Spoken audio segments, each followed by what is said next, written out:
교회학교 교사 선생님이 꼬마 아이들을 이렇게 불러 모아놓고 질문을 합니다. 그 질문의 핵심은 어떻게 하면 천국에 갈 수 있는가 였습니다. 첫 번째 질문입니다.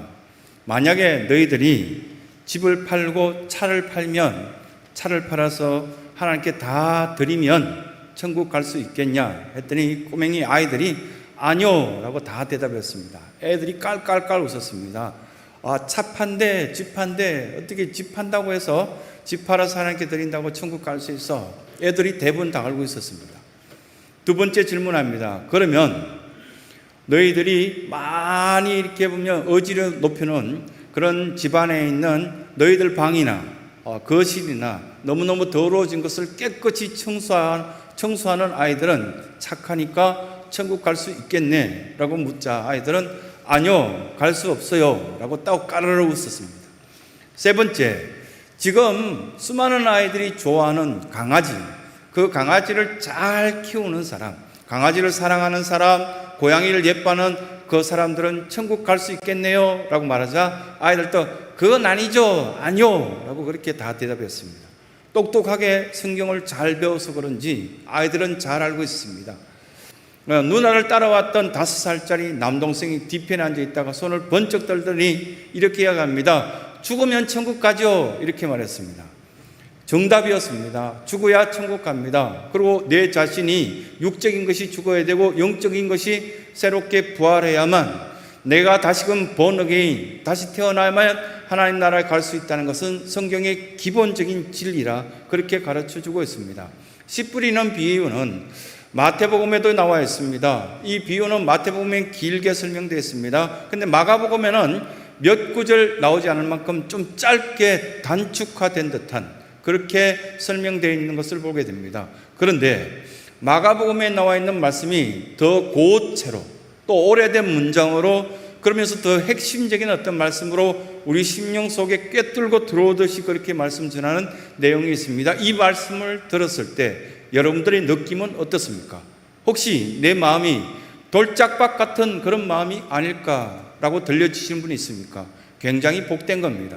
말씀이 들려지기 시작하면서부터 하나님의 역사는 놀랍게 그 돌짝밭 같은 마음도 갈아띄었고 모든 것들이 아주 옥토밭같이 바뀌어질 가능성이 있기 때문입니다. 혹시 내 마음이 길가밭같이 들을 때는 굉장히 기쁘게 들었지만 남들의 눈치를 보면서 이렇게 흔들리고 저렇게 흔들리는 길가밭 같다라는 생각이 든 사람들이 있다면 그것 또한 복되다라고 성경은 그렇게 말씀하고 있습니다. 그것뿐만 아니라 돌짝밭 같고 길가밭 같기도 하고 가시밭 같은 그런 마음도 있지 않겠습니까? 여기 와서 앉았는데 가만히 생각해 보니까 집에 가스불을 끄고 오지 않는 것 같고, 지금 나는 왔는데 그냥 깨우지 않고 온 내 자식들이 예배에 올까? 또 혹시나 우리 아이들 보고는 온라인으로 예배 드렸는데 드리라고 했는데 그들이 이렇게 처음처럼 약속한 것처럼 그렇게 예배 드릴까라는 그런 염려, 걱정, 이 예배 마치고 난데 나의 문제가 해결받을까라는 이런 걱정이 계속 우리에게 엄습해 온다면 지금 가시떨기와 같은 그런 마음이라고 성경은 가르쳐주고 있습니다. 그런데 이 모든 것들은 하나님께서 고칠 수 있다, 바꿀 수 있다, 옥토로 만들 수 있다라고 그렇게 말씀합니다. 단지 하나님이 있어야 됩니다. 만약에 그런데 이걸 뒤집어서 한번 바꿔서 말씀을 볼까요? 13, 48, 마태복음 13장, 마가복음 4장, 그리고 또한 누가복음 8장에 나오는 이 말씀들, 그렇게 해서 신학교 다닐 때 13, 48, 13, 48 그렇게 늘 외웠던 어떤 말씀입니다. 그런데 이 말씀이 신학교 17년 동안 그렇게 생각했던 그 과정 속에서는 전혀 느끼지 못했는데 설교 준비하다가 이렇게 바꿔봤습니다. 내가 만약에 씨를 뿌린다면, 우리 귀한 목장의 리더들이 이 말씀을 목장 식구들에게 말씀을 뿌린다면 어디에 뿌리겠습니까?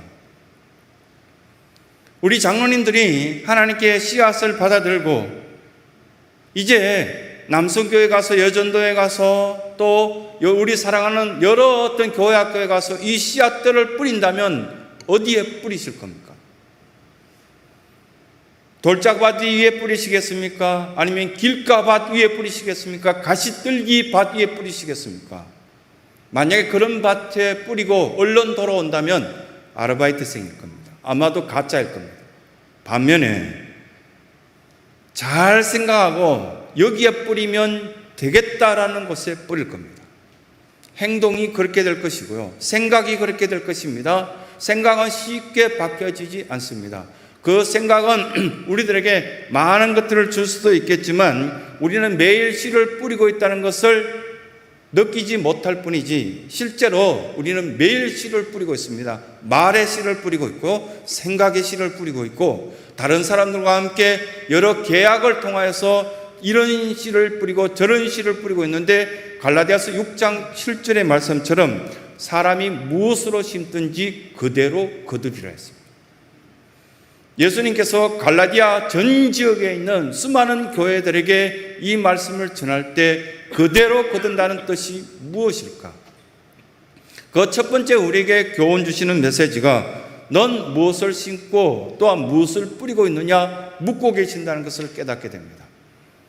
26절 말씀을 여러분들이 다시 한번 보시기 바랍니다. 이르시되 하나님 나라는 사람이 씨를 땅에 뿌림과 같다고 했습니다. 하나님 나라는 바실레이아는 하나님 나라는 하나님이 주인인 그 나라는 우리가 백성인 그 나라는 씨를 뿌림과 같다고 그러는데 이 씨 뿌리는 것에 대해서 우리가 깨닫지 못한다면 여러 가지 고생을 했는데 뭐 얻어맞기도 하고 욕먹기도 하고 이렇게 힘든 시간들을 물질도 드리고 그렇게 했는데 하나님 나라는 씨 뿌리는 것과 같다고 했는데 이걸 잘 깨닫지 못한다면 참 어렵지 않겠냐 그 말씀하시는 겁니다.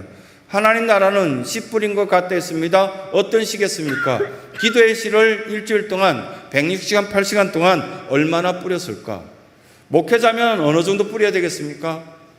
장로님이라면 어느 정도 뿌리면 적당하겠습니까? 이번에 세운 8분의 피택 권사님이라면 어느 정도의 씨를 뿌리는 것이 적당하겠습니까? 아니면 그냥 바구니에 들고 갔는데 그대로 돌아온다면 가짜라고 이야기하시겠죠. 하나님 나라는 씨 뿌리는 것과 똑같다라고 봉사하는 거 헌신하는 거 보면 저 사람 믿음이 있다 없다 하나님 믿는다 믿지 않는다 저 사람 말하는 어떤 그 말투 계속적으로 그 말하는 것들 쭉 볼 때 아 저 사람 하나님은 안 믿어 라는 것들이 26절에 그대로 드러나게 되어 있다는 거예요. 넌 오늘 무엇을 뿌리고 무엇을 심고 있느냐 이렇게 우리에게 말씀하시고 있는 겁니다. 우리 옆교회에 있는 한 장로님이 이 가까이 있는 당진의 땅을 조금 텃밭을 구입했다고 그러면서 농가를 거기에 보면은 뭐 이렇게 쉽게 허락을 받을 수 농사 지을 수 있는 집을 이렇게 조그만하게 짓고 월요일 날 내려가서 한 목요일까지 농사 짓다가 돌아오신다 해서 직접 가봤습니다. 가봤더니 거기에 뭐 조그마한 농막을 짓고요. 여기 뭐 땅을 100평, 200평 될까요? 거기에 뭐 채소도 심고 그렇게 해놨더라고요.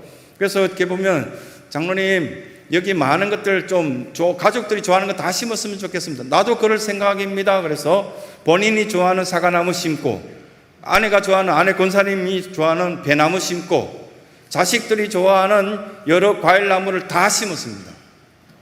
저도 잘했는 줄 알고요. 그분도 잘했는 줄 알았습니다. 이제 가을이 되었습니다. 여쭤봤죠. 사과나무도 잘 됐죠. 배도 뭐 포도나무도 뭐 이런 것들 쭉 이야기했더니 제가 바보였습니다. 너무 상식 없이 제 욕심만 갖고 심었더니 아무것도 잘 된 것이 없습니다. 왜냐하면 과일나무에는 반드시 벌레가 일고 여러 가지 해충이 온다는 것을 상식적으로 이해하지 못해서 그냥 심었더니 그 해충을 뭐 이렇게 없애기 위해서 사과나무에 해충이 생겨서 그 사과나무에 있는 약을 다 그냥 배나무도 포도나무도 똑같이 쳤다는 겁니다. 다른 나무 어떻게 됐을까요? 거의 비실비실 거리고 있대요. 죽음 직전에 있다고. 사과 농약이 다르고 배나무 약이 다르고 다른 것들이 많은데 그냥 욕심을 내서 이것 심으면 되겠지. 나 혼자 생각해서 이것 하면 되겠지 해서 아이를 너는 이제 의사가 되어야 돼. 의과대 가야 돼. 너는 이제 공부 잘할 거야. 내가 수학학원도 보내줄게. 영어학원도 보내줄게 했는데 안 되더라는 겁니다.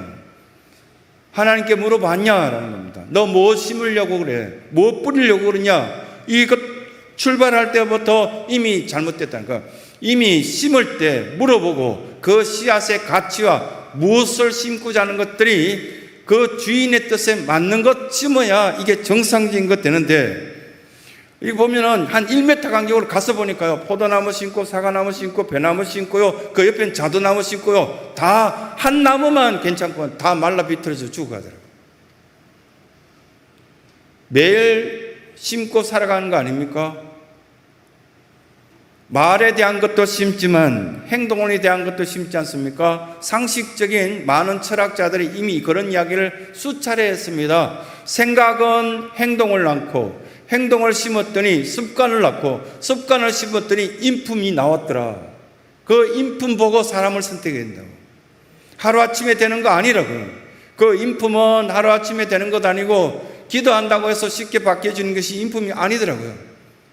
그래서 그 인품을 보고 여러 사람들하고 사귈 때도 보면 잘 생각하게 되는데, 괜찮겠지, 내가 가르치면 되겠지. 기독교 교육의 함정이 그거였습니다.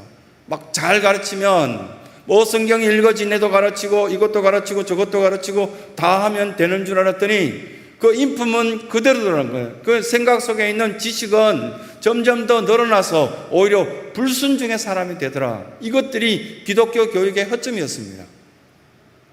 이 교회 속에서 저와 여러분들에게 첫 번째 교훈하시는 메시지를 잘 기억합시다. 하나님께서 나에게 무엇을 심으라고 할까? 무엇을 뿌리라고 지금 말씀하시는가? 이걸 우리가 기억하셨으면 좋겠다라는 말씀이 첫 번째 기억해야 될 말씀이라고 생각되어집니다. 10월 1일 날 중앙일보 일면에 커뮤니티에 나온 기사 보셨습니까? 저는 인터넷으로 봤습니다. 거기에 보면은 아이들이 몇 명이 막 이렇게 스마트폰으로 촬영하고 있고, 한 어른이 얻어맞고 있습니다. 한 사람은 술 취해서 그 사람을 막 때립니다. 뺨도 때리고 발로 차고 막 그럽니다. 아이 하나가 막 웁니다. 울면서 뭐라고 이야기하냐면, 관장님 왜 가만히 있으세요? 이렇게 하는 겁니다. 나중에 지나고 난 뒤에 그게 무슨 소리인지 이렇게 다른 어떤 기사를 보고 찾아봤더니 나중에는 알게 되었습니다. 뭐냐면, 울고 있는 그 스마트폰으로 찍고 있고 울고 있는 아이들은 태권도 도장에 다니는 아이들인데, 자기 관장님이 얻어맞고 있으니까 애들이 울고 왜 가만히 있으세요 하고 있는 겁니다. 태권도 사범은 4단 이상이 검정될 때 사범으로 이렇게 면허를 주듯이 그렇게 라이센스를 줍니다. 관장은요, 일반적으로 보통 6단, 7단 정도 됩니다. 근데 그 관장님이 뭐 이렇게 기사를 봐서 알듯이 한 7단 넘는 것 같습니다. 한 대만 때리면 그 술 취한 사람 완전 끝내버릴 수도 있습니다. 그 아이들이 보는 앞에서 행동을 보여주는 겁니다. 평소에 태권도 잘 배워서 다른 사람, 약한 사람 도와줘야 돼. 억울한 일이 있더라도 좀 참아야 돼. 그렇게 가르쳐줬던 관장님이 술 취한 사람이 와서 기분 나쁘게 생겼다고 뺨 때리고요, 발로 차고 했는데도 참고 기다리고 있었는데, 그 사람 정말 위대한 어떤 인품을 가진 사람, 무엇을 심어야 될지 무엇을 해야 될지를 그 꼬맹이 아이들에게 막 이렇게 스마트폰으로 촬영하고 있는 애들에게 분명하게 보여준 사람입니다. 우리 크리스찬에게 그걸 지금 성경에서 말씀하고 있는. 두 번째, 잘하게 하시는 이는 하나님이십니다. 사업 잘 되게 하시는 이도 하나님이십니다. 하나님이 막으시면 어떤 관계도 열려지지 않습니다. 어떤 것도 잘 되지 않더라고요. 그래서 27절이 그렇게 말씀합니다. 어떻게 그리 되는지를 알지 못하느니라. 27절 말씀이 우리들에게 주어진 메시지라고 한번 생각해 보시기 바랍니다. 어떻게 그렇게 되는지를 알 수 없었다. 내가 그 집에 살게 되는 것, 내가 그 사업을 위해서 부자 된 것, 그리고 또 내가 이 자식을 태어나게끔 해서 잘 자라게끔 만들었고, 그 모든 것들 어떻게 그렇게 되는지를 알 수 없는 거 아닙니까? 이 마태복음, 마가복음, 누가복음, 요한복음에 보면 각자 그 복음에 나와 있는 그 수많은 어떤 내용들이 있었는데, 마가복음에만 있는 어떤 특수한 이야기들이 있습니다. 이걸 스페셜 마가 어떤 사건이라 그렇게 표현하는데요, 신학교 다닐 때 보면 마가복음에만 나와 있는 스페셜한 이벤트가 뭐냐 이렇게 시험 칠 때 질문하는 그 경우가 많습니다. 그 가운데 오늘 우리가 읽었던 7장 28절 스스로라는 단어를 나옵니다. 이 단어는 다른 복음서였습니다. 어떻게 씨가 스스로 자라냐 이렇게 말하지만 가만히 생각해 보면 스스로 자라는 이 비유를 우리에게 말씀하신 중요한 내용이 있습니다. 요점은 좋은 말씀 받아들이면 그것은 스스로 언제 그렇게 자랐는지, 언제 그렇게 된지 알 수 없을 만큼 잘 성장하고 많은 사람들에게 덕스럽게 생활할 수 있다. 그걸 지금 우리에게 가르쳐 줍니다. 그러면서 스스로 자라기 위해서는 기경이 잘 돼 있는 밭이 된다. 기경 가라디 엎어서 회개하여서 그 마음이 부드럽고 강하지 않고 아주 온유하여서 하나님 말씀에 떨어지면 아멘 아멘하고 자기 주장을 하지 않고 말씀에 따라 순종하는 그것이 회개했던 심령, 기경된 심령이라고 첫 번째 가르쳐주고요. 두 번째, 돌짝밭 같은 마음. 여러분 혹시 돌이 많은 밭에 뭐 심게 보셨습니까? 아니면 콩을 심어보고 곡식을 심어보셨습니까? 가장 먼저 대체로 농부들은 허리를 펼 수 없을 만큼 돌을 막 이렇게 주워냅니다. 그런 다음에 곡식을 심죠. 근데 그렇게 했는데도 불구하고 아래편에 있는 돌이 또 올라와서 막 이렇게 발을 아프게 하고 막 농부들이 힘들게 농사 짓는 그런 밭도 있습니다. 그 돌들은 무엇을 이야기할까요? 골라내야 될 우리의 어떤 여러 가지 환란스러운 것, 우리의 어떤 잘못된 습관들, 이런 것들을 막 골라내라고 계속 우리에게 말씀하신 그런 것을 우리가 깨닫지 않겠습니까? 또 세 번째는 가시덤불과 같은 염려스러운 것들, 신앙생활을 하는데 염려가 우리를 짓누르고 있는 그런 것도 많습니다. 신앙이 나빠서, 믿음이 나빠서 그런 것 아니라고 저는 봅니다. 하나님의 은혜를 우리는 구해야 된다고 생각합니다. 구해서 그 가시덤불과 같은 염려가 끊임없이 눈 뜨자마자 뭐 이렇게 이상하게 악한 기운들이 찾아와서 우리를 짓누르고 있는 그런 염려스러운 것들, 근심스러운 것들, 이 영적인 전쟁에서 여러분들이 승리했으면 좋겠다라는 생각이 듭니다. 하나님 또 우리에게 옥토밭이 되는 스스로 하나님 앞에 자라게끔 만드는 그 은혜를 입기 위해서는, 좋은 밭이 되기 위해서는 이 염려를 중단하고 끊어버리고 맡겨야 된다. 세 번째 그렇게 말씀하신 것을 보게 됩니다. 그러면 땅에 딱 떨어진 그 씨앗들이 다음 주에 가봤더니 스스로 자란다는 듯하게 어떻게 저렇게 자랐을까? 어제까지는 몰랐는데 오늘 가봤더니 꽃이 피었어. 그리고 열매가 맺혀서 이런 어떤 곡식들을 여러분들이 옥상에서 키우는 우리 성도들도 여러 가지 이야기를 듣지 않습니까? 거기서 나오는 이 스스로라는 이 단어를 가만히 들여다보게 되었습니다. 성경책을 들여다보고 스스로라는 뜻이 뭘까라고 생각해 봤을 때 아우토마토스라는 단어를 찾게 되었고요. 이 그리스말 헬라어인데요. 아우토스라는 것은 헬라어 공부를 하러 딱 들어가면 제1과를 암기해오라 그러는데 단어를 몇 개 암기해오세요 이렇게 교수들이 요구를 하거든요. 그 가운데 자신이라는 단어의 뜻이 아우토스라는 단어를 가장 먼저 외웁니다. 아델포스, 안드로포스 뭐 이렇게 형제들 뭐 그런 단어도 쭉 있는데 알파로 시작이 되어지는 단어 가운데 보면 아우토스, 동사 변화의 가장 기본형인 아우토스, 자신, 오스, 온에 이렇게 변화가 되어가는 동사 변화를 가르치기 위해서 교수들이 이 아우토스를 외우라고 합니다. 자신. 그러고 난 뒤에 마텐이라는 단어와 아우토스가 결합됩니다. 그래서 아우토스 마테스 이렇게 단어가 되는데 이건 스스로라는 어떤 뜻을 갖게 되는데요. 이 단어에서 아우토마토스라는 단어 속에 이 단어가 결합되어 있는데 마텐이라는 단어는 뭘까? 이렇게 찾아보면 공연히, 그리고 쓸데없이 공연히, 갑자기 공연히, 이런 어떤 뜻이 마텐입니다. 이걸 가장 기본형을 다시 찾으면은 마토스라는 어떤 단어를 뜻을 찾을 수 있는데 쓸데없이 공연이라는 단어와 아우토스라는 단어가 딱 결합되어서 영어가 나온 단어가 있습니다. 오토매틱. 이해하시겠습니까? 오토매틱이라는 그 단어를 헬라 그리스 말로 읽어보면 아우토스 마텐이 결합된 단어입니다. 이 오토매틱이 어떻게 스스로 저절로 이렇게 될 수 있었단 말이야. 그러고 난데 그 영어 단어로 자리 잡게 되고 지금까지 수많은 사람들이 보면 내 차는 오토매틱 기어야. 오토매틱으로 여러 가지 기능을 갖고 있어. 우리 신앙생활 할 때 보면 저나 여러분들이 하지 않은 것들인데 어떻게 우연히 그것들이 된 것처럼 보이지만 하나님의 역사와 하나님의 도우심 은혜 없이는 그것들이 됐냐고요.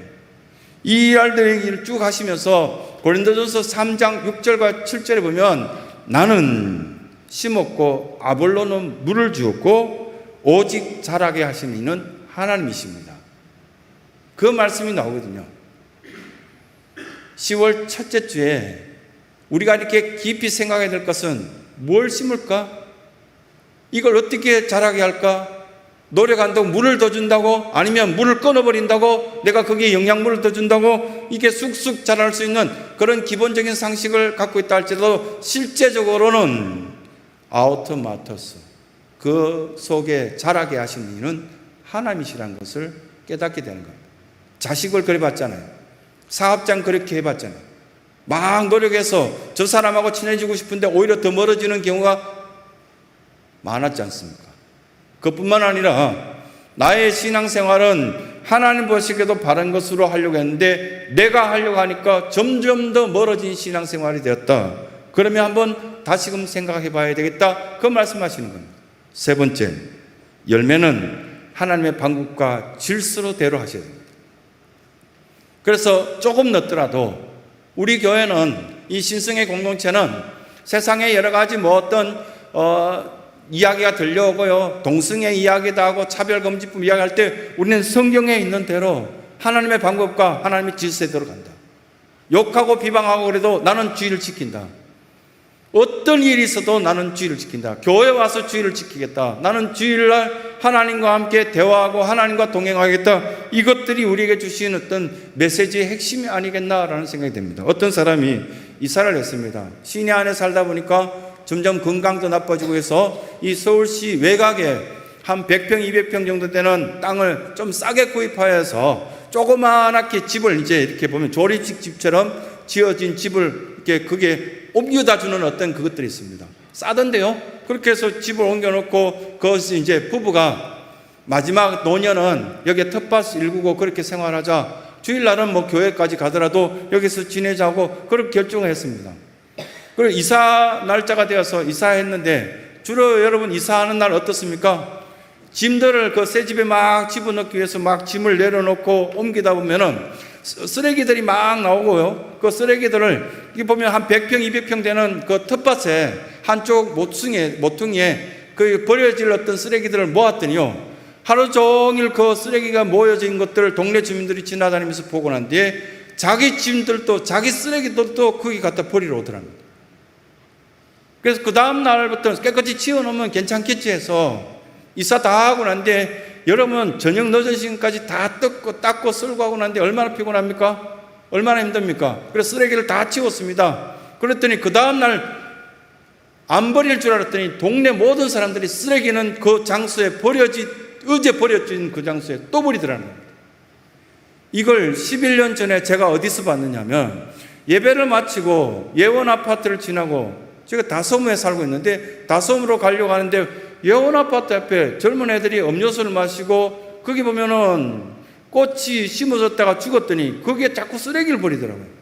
새벽 예배 오면서 보기 싫어서 병이나 이런 쓰레기를 주워서 버렸습니다. 근데 그 다음날 또 오토바이를 타고 막 애들이 와가지고 또 버리더라고요.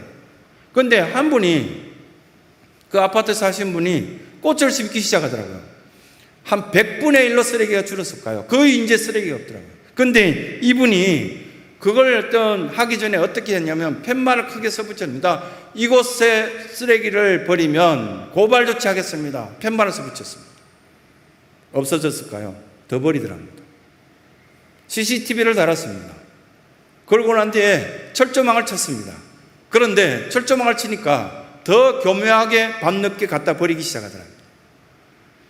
며칠 뒤에 자식이 이사했단 말을 듣고 시골에서 아버지가 올라오셨습니다. 그 이야기를 쭉 전해 듣고 아버지가 아무 말도 안 하시더니 이렇게 교회에 열심히 신앙생활만 한다고 생각했던 그 아버지가 삽자루 하나를 들더니 가더니 이렇게 아들이 열심히 철조망 쳐놓은 거 쑥쑥 다 뽑아버리더랍니다. 다 뽑아버리고 팻말도 뽑아서 들고 들어더니 손자 손녀 보고 이거 다시 써라 그렇게 이야기하더랍니다. 뭐라고 쓸까요? 손자 손녀들이 이야기하니까요, 여기에 있는 그 곡식들을 얼마든지 뽑아가도 됩니다. 뭐 그렇게 이야기해요.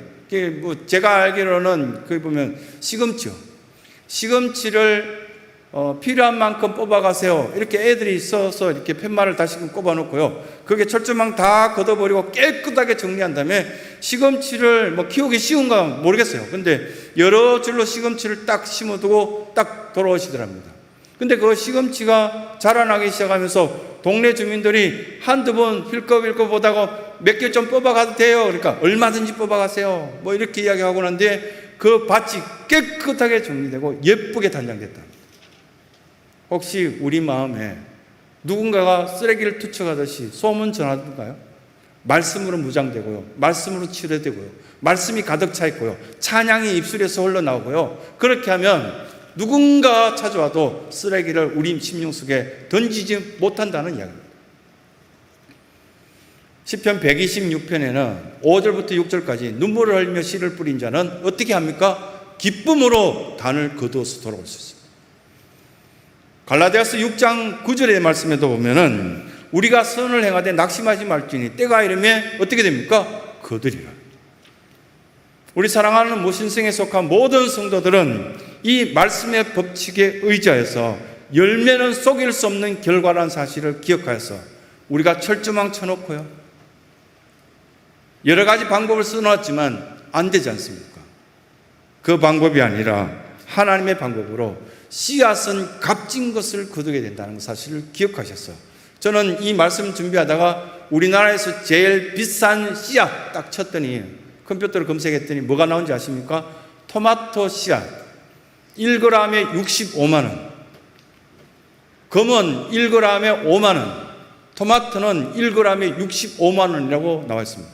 그게 사실이라면 씨앗을 엄청나게 비쌀 겁니다. 그 토마토 씨앗을 아무 곳에나 뿌리겠습니까? 1g이요. 250알. 250알에 65만 원이요. 그리고 조금 굵은 토마토 씨앗은요, 몇 개 안 된대요. 몇 개 안 되는 게 65만 원이에요. 그만큼 비싼 것이 뭐냐고 여쭤봤더니 파프리카 씨앗. 파프리카 씨앗은 금의 2.5배. 파프리카가 왜 비싼지를 이제 알게 되었습니다.